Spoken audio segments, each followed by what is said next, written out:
Olá, amigos da TV Justiça. Estamos começando mais um programa Saber Direito.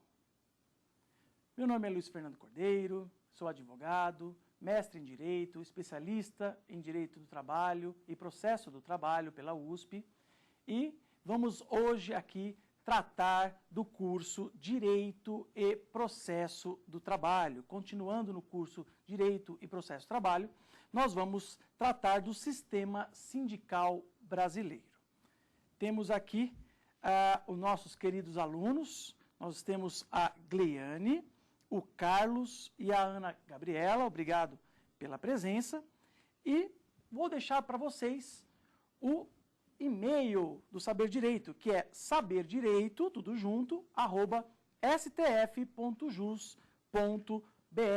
para que você mande as suas perguntas, as suas dúvidas, sugestões e indique aí o dia, o professor, qual foi a aula, para identificar melhor, né, o professor da aula.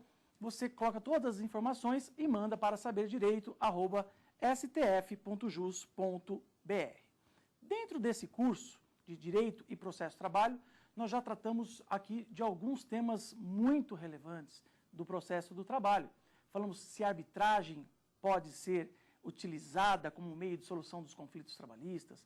Falamos das novas ações na Justiça do Trabalho, as chamadas ações cíveis, que estão lá no Código de Processo Civil, como que deve ser o procedimento dessas ações. Falamos também do monitoramento dos e-mails. Pode o empregador monitorar os e-mails que você manda dentro do ambiente de trabalho? E nós tratamos aqui também de vários outros temas, legislações pertinentes ao processo do trabalho.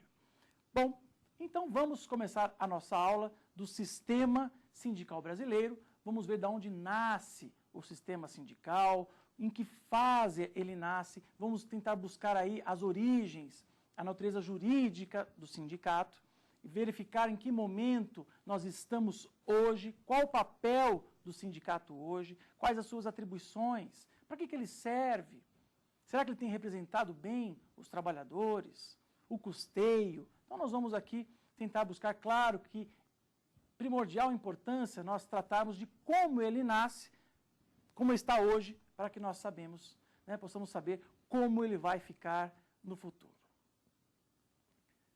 Quando falamos em direito sindical, nós temos que lembrar do sindicato. E lembrando do sindicato, nós temos que lembrar que é uma pessoa jurídica e que se engloba vários trabalhadores. Num primeiro momento, somente trabalhadores, depois nós vamos falar do sindicato também, dos empregadores, chamado sindicato econômico, mas eu quero tratar aqui, nesse início, no nascedouro, do sindicato profissional, que é o sindicato dos trabalhadores. Quando nós começamos, dentro da nossa história, a ter uma importância, nós, direito do trabalho, quando se surge o trabalho nos moldes em que nós conhecemos hoje, ou seja, um trabalho assalariado, subordinado, com fiscalização, começamos aqui uma busca do trabalhador pelos seus direitos. Não só aqueles direitos que a lei menciona, mas melhores condições de trabalho. Então, não só esse cumprimento, mas que seja respeitado o trabalhador, que ele consiga um aumento salarial, ou que uma máquina mais protetiva, que não dê a ele o perigo ali de ser machucado, perder algum órgão. Como que fica essa relação do trabalhador que necessita do emprego em face do seu empregador? O trabalho nos moldes que nós conhecemos, ele começa basicamente num cenário mundial logo após a Revolução Francesa. Quando falamos da Revolução Francesa, nós sabíamos que antes dela nós tínhamos os chamados servos.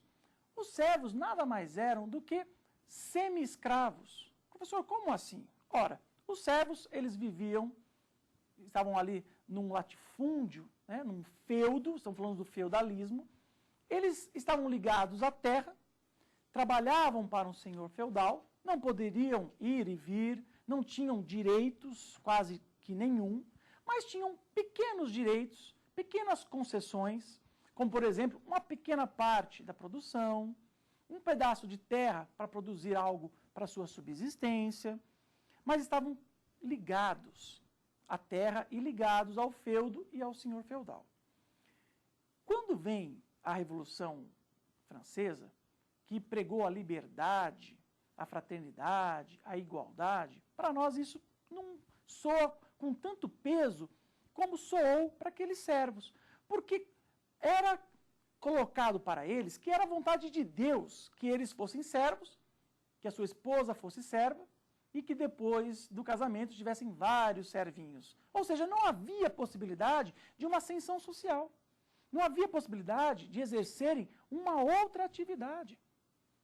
Quando veio a Revolução Francesa, com essa liberdade e igualdade, era uma liberdade total. Uma liberdade onde você podia trabalhar para quem quisesse, mas também as indústrias, as fábricas, poderiam contratar quem ela quisesse e pactuar qualquer direito. Qualquer direito. Então, nós passamos, logo após a Revolução Francesa, para essa fase chamada fase do liberalismo. Esta fase do liberalismo, lembra-se, liberdade. Então, eu, trabalhador, agora livre, não necessariamente mais preciso ser servo, não estou mais ligado à terra, a um determinado local, posso ir para onde eu quiser, tenho liberdade de ir e vir, trabalhar para quem eu quiser. Mas também, de outro lado, a pessoa que quer os meus serviços também tem essa liberdade, e total. Veja que não havia aqui a intervenção de um terceiro nessa relação trabalhista. Nem do Estado e nem do sindicato, onde nós vamos chegar. Então se percebeu que não era tão ruim ser servo. Porque eu era servo, eu tinha um lugar para morar. Eu tinha uma pequena parte da colheita. Eu tinha possibilidade de trabalhar a terra e ter uma subsistência. Quando esses servos começam a ir para os burgos, que eram as cidades, né, denominadas francesas, em busca dessa nova liberdade, de trabalharem para quem quiserem, se depararam com uma situação muito crítica. Nós não tínhamos muitas fábricas. Ora, a máquina a vapor foi inventada em 1765 e nós estamos falando de 1789. Nós não tínhamos muitas indústrias por não ter muitos materiais, muitas máquinas. Então, o que acontecia? Se todas as fábricas, as poucas que existiam, tinham a mesma tecnologia de máquina, compravam basicamente a mesma matéria-prima ali da região, e ele tinha liberdade de contratar o que quisesse com os trabalhadores, por óbvio, eu só conseguiria ter um melhor preço, porque a qualidade era a mesma. Mesmas máquinas, mesma matéria-prima. Eu só conseguiria ter um melhor preço se eu baixasse os salários dos trabalhadores. Nos mostra a história que, muitas vezes ainda, para que o pai da família, o chefe da família, pudesse ter o emprego, a mulher trabalhava de graça. Os filhos trabalhavam de graça, para que um pudesse ter emprego. Começaram a ocorrer os maiores abusos da situação humana aqui. Depreciação total da situação humana. Se verificou que essa total liberdade era prejudicial ao trabalhador. Por quê? Porque o trabalhador é a parte mais fraca da relação. Ele sozinho não conseguia negociar, se havia total liberdade, negociar com a empresa melhores condições. Havia filas e filas de trabalhadores querendo trabalhar, se submetendo a condições precárias de trabalho, como 22 horas de jornada diária, nenhum intervalo para refeição, locais sem nenhuma salubridade, lugares sujos, abafados, e máquinas que não estavam preocupadas em proteção, né, na proteção física do trabalhador, porque o que importava aqui era ter melhor preço, uma vez que se tinha o mesmo material, matéria-prima, e a mesma tecnologia, falando assim, das máquinas. Realmente, o trabalhador se viu com saudades da época que ele era servo. E ele, sozinho, não conseguia bater de frente com o sistema, não conseguia negociar sozinho com o empregador.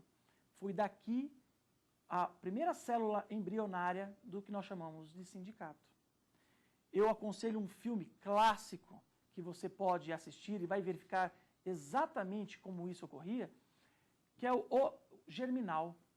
O filme O Germinal, uma parte extraída do romance de Émile Zola, é um filme clássico, trata exatamente desta época, o que aconteceu com os trabalhadores, a revolta, a dificuldade, a precariedade que os trabalhadores sofriam. Crianças trabalhando de 4, 5 anos, sem nenhuma proteção nas minas de carvão. Naquela época o carvão era o combustível existente na época. Porque nesse liberalismo não existia a presença do Estado. Não havia normas de direitos mínimos. Não havia ninguém por eles. Passamos, então, à chamada fase do intervencionismo. A fase do intervencionismo, nós temos a intervenção do Estado. O Estado aqui, ele percebe essa situação precária e começa a colocar normas de segurança, de proteção do trabalhador. Direitos mínimos ao trabalhador. Nós tivemos alguns protestos. Por exemplo, nós tivemos um protesto comunista de Marx e Engels, que foi muito famoso, onde na antiga União Soviética houve realmente uma tomada do poder dos trabalhadores, onde se originou o socialismo.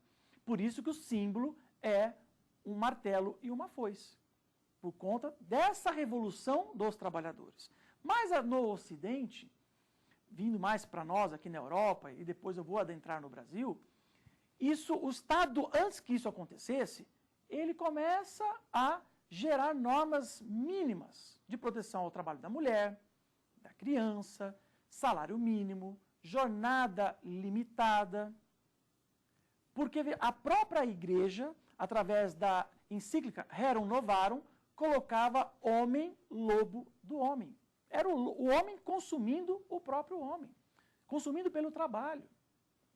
E no protesto comunista, que falava o seguinte, que o trabalho não era mercadoria, não era algo que pudesse ser negociado, porque o trabalho ele era proveniente de uma situação humana. Mas mesmo com o Estado colocando normas de proteção mínima, não conseguiu trazer uma igualdade, uma representatividade do trabalhador. Ele ficava, trabalhador, refém de um Estado, e que se nós soubéssemos quem é o Estado, vamos entender. O Estado aqui eram aqueles burgueses que tomaram o poder. Eram os mesmos donos das fábricas. Então o Estado se confundia com o empregador. Esses direitos mínimos foram dados para que não ocorresse o que aconteceu na União Soviética, numa revolução em que lá os trabalhadores tomaram o poder. Então, essa intervenção com direitos mínimos não foi o suficiente. A história nos mostra, e o filme que eu recomendei nos mostra também, que os trabalhadores, por si só, começam a se organizar. Eles entendem aquela velha máxima de que a união faz a força. E começaram a se organizar, e o nome, hoje, para isso nós chamamos de sindicato, e com essa força começaram as primeiras greves, começaram os primeiros protestos, e foram tentando, junto, agora sim com uma força que pudesse fazer frente aos empregadores, conseguir